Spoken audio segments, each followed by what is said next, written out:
वाल्हे येथे दारू पिताना दोन मित्रांचा झाला वाद, हाणामारीत एकाचा मृत्यू। पुरंदर तालुक्यातील वाल्हे येथे एका बारमध्ये दारू पित असलेल्या दोघा मित्रांमध्ये झालेल्या वादातून झालेल्या हाणामारीत एकाचा मृत्यू झालाय। यामध्ये पवन सेलार या 23 वर्षीय तरुणाचा दुर्दैवी मृत्यू झालाय। या संदर्भात स्थानिक लोकांनी व पोलिसांनी दिलेल्या माहितीनुसार मंगळवारी रात्री पिंगुरी येथील तुषार यादव, पवन सेलार, विकास भोसले व आडाचीवाडी येथील अविनाश पवार हे चौघे मित्र वाल्हे येथील एका बारमध्ये दारू पित बसले होते। या दरम्यान तुषार यादव आणि पवन सेलार यांच्यामध्ये वाद झाला। बारच्या बाहेर आल्यावर तुषार यादव याने मयत पवन सेलार याच्या डोक्यात दारूची बाटली मारली।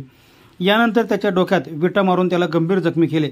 सेलार याला पुण्यातील ससून रुग्णालयात उपचारासाठी दाखल करण्यात आले, मात्र बुधवारी दुपारी त्याचा उपचारादरम्यान मृत्यू झालाय। या संदर्भात जेजुरी पोलिसात फिर्याद दाखल करण्यात आली, तर अतिरिक्त पोलीस अधीक्षक यांनी आज सायंकाळी 4 वाजता घटनास्थळाला भेट दिली। जेजुरी पोलीस स्टेशनचे सहाय्यक पोलीस निरीक्षक दीपक वाघचौरे आणि त्यांच्या टीमने यातील दोघा आरोपींना ताब्यात घेतले असून मुख्य आरोपी तुषार यादव हा फरारी झालाय।